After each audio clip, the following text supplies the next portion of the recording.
Nessa quarta-feira, o STF deu uma decisão que oficializa a censura no Brasil e vai responsabilizar jornais por coisas erradas faladas por entrevistados. Notem, não coisas objetivamente erradas, coisas que juízes concluírem que estão erradas, o que é altamente subjetivo. Isso fez a mídia inteira acordar para o fato de que existe censura no Brasil e jogou todo mundo que não é de esquerda no Brasil para basicamente dois comportamentos. Primeiro, a visão de que vai tudo virar uma ditadura, estamos todos perdidos, vamos correr em círculos e chorar e reclamar e entrar em desespero.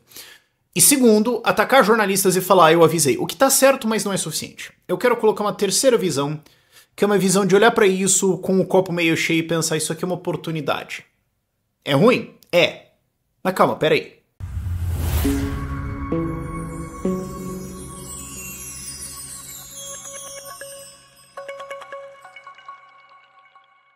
Sabe, algum tempo atrás eu concluí na minha vida que eu tenho algumas funções nesse planeta Terra e, entre elas, duas são fazer os argumentos que outras pessoas não fazem, fazer o argumento que eu não vi em outros lugares, que é o que eu quero fazer aqui, e dois, dar esperança para as pessoas. Vocês têm comentado isso mais nos meus vídeos e eu olhei isso como um...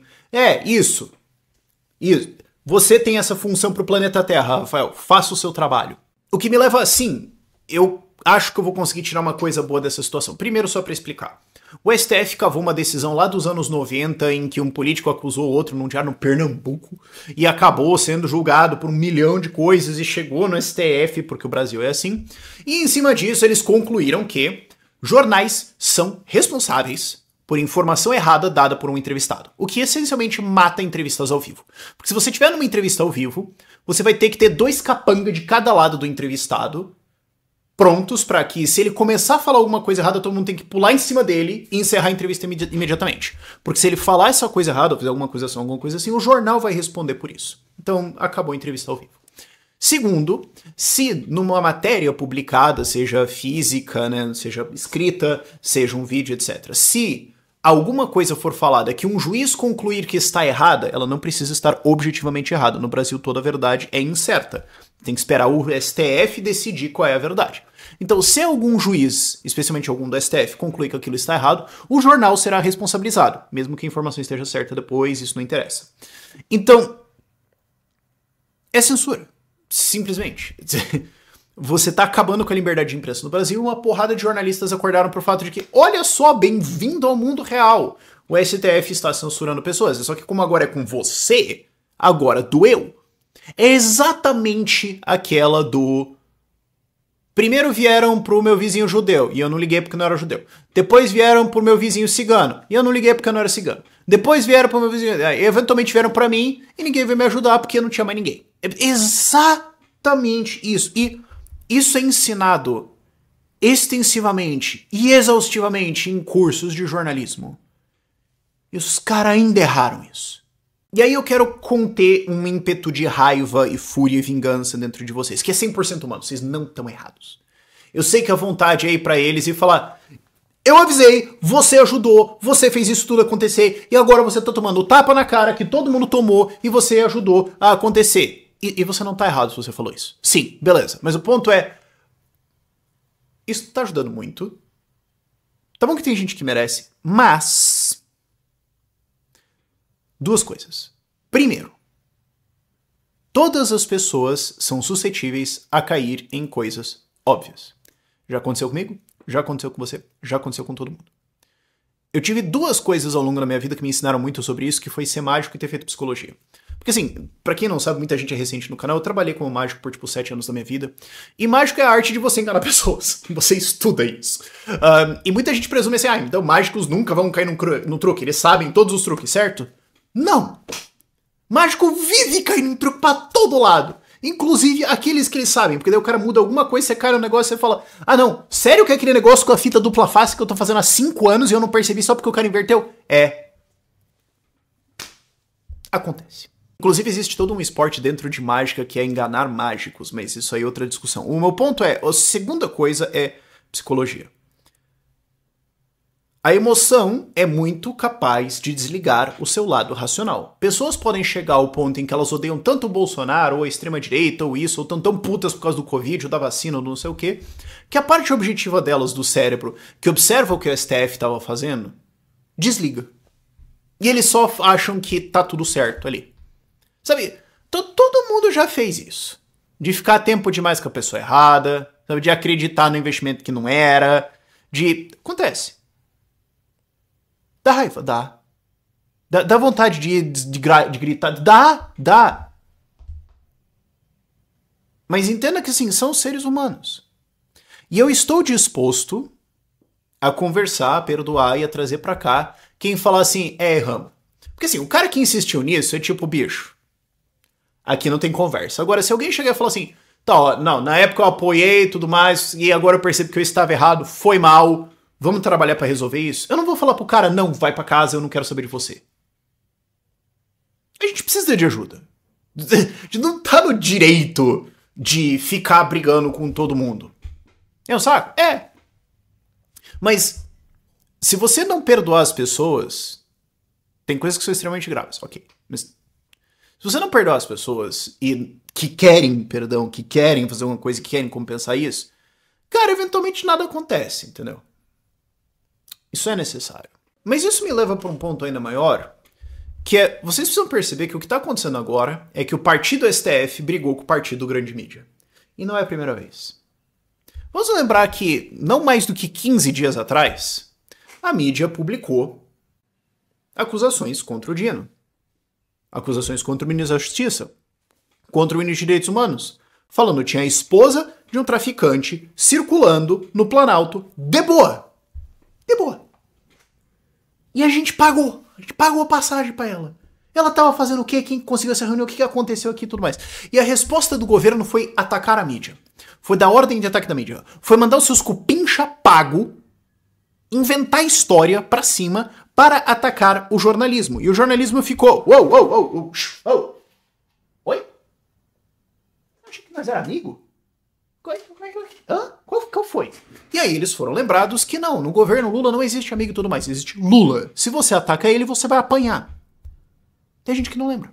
Tem gente que ainda é recente na carreira de jornalismo. Tem gente que já esqueceu isso. Tem gente que achou que limpou. Tem gente que caiu na conversa que agora Lula é outro. Acontece, humanos erram. Mas naquela época a imprensa ficou puta. Naquela época eu quero dizer 15 dias atrás. Então o partido Lula brigou com o partido mídia. E agora, o partido STF, depois inclusive de brigar com o partido Lula por causa da decisão, por causa da aprovação da PEC contra o STF no Senado, brigou com o partido mídia. E você precisa entender isso, cara. Esses caras trabalharam juntos por muitos anos, eu sei. Eu preciso lembrar isso pra galera mais jovem aqui do canal. Eu tava pensando nisso outro dia, tipo, cara, ó, eu tinha 15 anos de idade quando o mensalão estourou. Na época eu não fazia mais puta vaga ideia do que tava acontecendo. Eu não tinha ideia. Então, assim, eu acho razoável imaginar que a grande maior parte dos jovens que tinha 14, 15, 16 anos de idade quando a Lava Jato explodiu, não faz a mais puta vaga ideia do que aconteceu. Só que isso foi ali em 2015. Hoje ele tem 23 anos de idade. É gente com barba na cara e não sabe o que aconteceu. Ele não lembra do que era, ele não viu, ele não sabe, não tem noção. E ele foi criado nesse ambiente onde a esquerda era oposição. Ele viu a esquerda sendo oposição ao Temer, a esquerda sendo oposição ao Bolsonaro. Ele não lembra do que era a esquerda sendo governo. No máximo ele viu ali os últimos anos da Dilma. Ele não viu o reinado em conteste do Lula 2. Ele não viu o desespero que era o Lula eleger aquela burra intragável da Dilma. E você pensar, cara, que maldição assolou a humanidade que a maior parte da população brasileira olhou pra essa absoluta destituída e pensou, vai ela. A galera não lembra disso. Ok? Então eles cresceram vendo jornalistas junto com a esquerda, junto com a STF, junto com tudo mais, e acham que sempre foi assim. Não. Esses pessoal são corporativista. Essa galera é corporativista. Eles vão defender, acima de tudo, eles. Quando for conveniente pra eles se unir pra bater em você, eles vão se unir pra bater em você. Agora, quando eles forem atacados, o corporativismo sempre vai falar mais alto. O STF não é Lula, o STF é STF. A mídia não é Lula, a mídia é mídia. O jornalismo é jornalismo. E se juntar entre eles, eles até vão brigar. Esse é o ser humano. Essa é a natureza humana, ok? Então o que aconteceu? O STF foi lá e deu uma porrada no partido mídia. E o partido mídia como um todo se assustou. Vocês acabaram de ganhar um aliado. Essa é a terceira visão que eu quero ter aqui. Toda a mídia? Não. A maior parte dela? Não. Parte dela? Sim. E é na parte mais escura da noite que as estrelas brilham mais forte. Tem uma fila gigantesca de jornalista para fazer assessoria do Lula. Tem uma e sempre vai ter. Porque entre burros, socialistas, tem uma diferença, eu sei, às vezes é meio difícil, e mercenários, sempre vai ter uma galera. Agora, sempre vai ter uns que vão falar, ah, pera. E não é um pra um. Quando um cara desses acorda porque tá acontecendo, começa a atacar, começa a expor, vira oposição e fala, agora nós vamos macetar esse cara na manchete, essa conversa fica diferente. Muitos jornalistas vão agora acordar pro fato de que, isso é o STF. O STF é um grupo autoritário, ditatorial, que acha que é melhor que você, que acha que eles têm um dever monárquico de moderar o Brasil. O Lula é um autoritário, corrupto, cachaceiro, que agora está na Arábia Saudita abraçando um bando de ditador e colocando a gente pra dentro do OPEP, um monte de coisa assim, depois de colocar a gente no BRICS, que também é um bando de ditador. Daqui a pouco vai lá lamber o Putin, que agora também baniu LGBTs dentro da Rússia. Sabe, os caras vão acordando pra isso, eles vão falando, cara, vamos falar sobre isso. Quando eles vão lá e expõem isso, cara, basta um. No escuro basta uma vela, basta uma lanterna. Já faz um estrago bem grande. E quanto maior o escuro, maior o estrago que faz. Jornalistas vão acordar para isso agora. O partido da mídia está brigado com o Lula ainda por causa dessa do Flávio Dino. O partido da mídia agora está brigado com o STF. O STF foi lá e se arranjou um problema onde não tinha. Comemore isso. Um reflexo que você tem que ter na sua cabeça quando você está pensando sobre essas coisas é o seguinte. Toda vez que um ataque é feito, o atacante se expõe. Se você já lutou alguma coisa, se você já jogou xadrez, se você jogou vários jogos diferentes que envolvem algum nível de estratégia, você entende isso. Se você ficar só no quietinho no seu canto lá, fazendo o escudinho, vem que eu dou uma segurada, você vai perder feio? Não. Você consegue conter e vai sendo amassado, mas não. Mas dá pra tocar assim. Dá pra ficar no contragolpe. Agora, se você fala, eu vou dar na sua cara, ok, você pode ser o Mike Tyson que pegou, matou, ok? Pode ser um cara desses. Agora, quando você parte pro ataque, você está se expondo, você está abrindo espaços onde você pode tomar um contra-ataque, você está se abrindo a possibilidade de cometer erros, você está gastando recursos. O STF abriu um ataque com a mídia desnecessário. É até de você parar e pensar assim, bicho, será que os caras entraram numa power trip tão grande nessa ditadura monárquica que eles têm na cabeça deles, monárquica no sentido ruim, assim, de absolutista, que eles acharam que eles podem brigar com todo mundo e dane-se? Será que eles surtaram desse nível? E olhando o Barroso e o Gilmar Mendes, eu acho que isso é uma tese bem... Essa é a tese que eu mais gosto. Os caras simplesmente se perderam no personagem. Não tinha nenhuma necessidade para eles fazerem isso. E agora eles se abrem para isso, agora eles se abrem para todos esses problemas e a gente se abre para a possibilidade de ter mais aliados. E a gente precisa disso. Eu sei que eu tô repetindo isso, mas... E isso vai ajudar. Isso vai adicionar o que a gente tem. Vamos lembrar lá do PL 2630. Do PL da censura. Que todo mundo achou que ia passar. Muitos de vocês que estão assistindo vieram comentar nos vídeos, nos tweets, em todas as iniciativas, dizendo que ia tudo dar errado e não sei o que, não sei o que. E não passou. A gente enfrentou STF, mídia, Câmara dos Deputados, Senado e Lula juntos. E a gente não tô dizendo esse canal aqui, eu tô dizendo todo mundo de centro pra lá, tá? Todo mundo de centro pra direita. E até algumas pessoas da esquerda que falaram assim, cara, eu sou até de esquerda, mas a gente se juntou e venceu os caras. Ok? Foi muito bonito ver toda essa massa. Essa massa ainda tá junta. Talvez a galera de esquerda não. Esquece eles um pouquinho, vai. Mas essa massa ainda tá junta. E agora a gente vai ter esse reforço de jornalistas que vão acordar pra vida com esse negócio aqui. Acordaram tarde? Acordaram tarde. Talvez ajudaram a acontecer? Talvez ajudaram a acontecer. Mas se o cara tá disposto a pedir desculpa e trabalhar junto, vamos lá. E por último, note uma coisa. É muito difícil você notar uma ausência. É muito difícil você notar aquilo que não está lá. Na época do PL 2630, e assim, na época, foi assim, março. Foi agora há pouco, vai. Foi março ou maio? Foi esse ano, vai, não enche o saco. Alguém, por favor, encontre a data e coloque aí nos comentários só pra parecer desperto. Na época, as ameaças que o Orlando fazia, que o Orlando, relator do PCdoB lá do projeto na Câmara dos Deputados, fazia, as ameaças que o Dino fazia, as ameaças que o STF fazia, eram, tem esse projeto aqui. Se não provar, a gente joga por decreto do governo federal. O STF caneta. Tem uma ação aí em cima da lei do não sei o quê. A gente vai lá e decide a mesma coisa. Vocês não votaram o negócio? Ah, é? Ah, é? Aham. Então tá bom. A gente faz uma decisão aqui do STF, pega a lei, aprovando a decisão aqui, vocês vão fazer o quê? Essa era a ameaça que eles faziam. Ah, o governo vai canetar, o STF vai canetar. E qual que foi a nossa resposta institucional para eles? Abre aspas. Então vem então, lixo. Vai. Vai fome. Manda ver. E eles não mandaram. Você notou isso? E tinha julgamento marcado, cara. Tinha julgamento marcado do STF para... Ah, não aprovou aqui, eles marcaram o julgamento e falaram, e é nesse julgamento que nós vamos canetar. E peidaram. Ia marcar o outro julgamento. Peidaram também. Não canetaram 2630, o governo até falou... Não. E ficou meio esquecido, foram para outras batalhas. Por quê? Porque eles entenderam que isso juntou toda a centro e direita e todo mundo contra os caras. Eles falaram, ih, cara, a gente pode continuar empurrando isso aqui, mas os caras vão se juntar. E aí complicou, mano. Melhor a gente dar uma recuada, deixar o pessoal voltar a brigar aqui mesmo. Não é melhor. E foi justamente o que aconteceu, inclusive. E agora sai essa decisão do STF. Que é uma decisão de censura? É.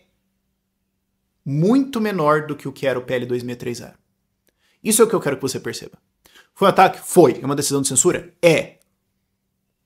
Se a gente colocar de 0 a 10, o PL 2630 é 10, isso aqui é um 4. É muito diferente, é menor, e isso mostra que, assim, isso é a totalidade do que eles conseguiram fazer. Você tem que presumir que se o teu adversário te dá uma porrada, tem duas explicações. Uma, é a maior porrada que ele consegue dar, ou duas, é a porrada que ele achou que seria suficiente para te derrubar. É uma dessas duas. Seja lá como for, isso é suficiente para derrubar a gente? Não. Então, será que isso é... Porque não tem como eles terem achado que isso era suficiente para acabar com o movimento de oposição ao Lula no Brasil. Ou o movimento de oposição ao STF no Brasil. Não tem como. Então, resta que isso aí é o melhor que eles podiam fazer. Perceba o grande recuo que aconteceu em 6, 9 meses aí de um PL assustador, como era o 2630, para isso, que é uma porrada na mídia,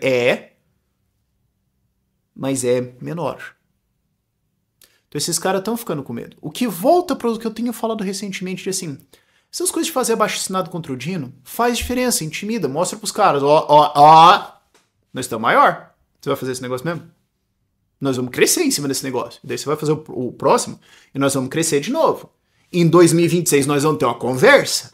Você vai continuar fazendo isso? Essas coisas de abaixo-assinado, de CPI contra a STF, essas coisas somam. E é isso que concluiu, fez os caras tomarem essa decisão de avançar com censura, porque eles viram que vai ter que forçar e vai ter que arranjar uma briga com o partido do jornalismo, mas ainda assim fazer uma coisa que não era o sonho deles lá atrás. Puxa a tendência de lá para cá. Conclusão. Ganhamos alguns aliados nessa situação.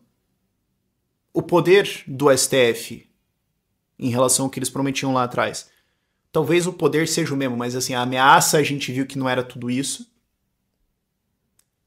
E qual é a tendência para os próximos anos? Senhores, estamos concluindo o primeiro ano de Lula, tem mais 3. E ele continua fazendo burradas, e o STF continua fazendo burrada. Estica isso para frente, como é que a gente chega em 2026? Por esse vídeo é isso.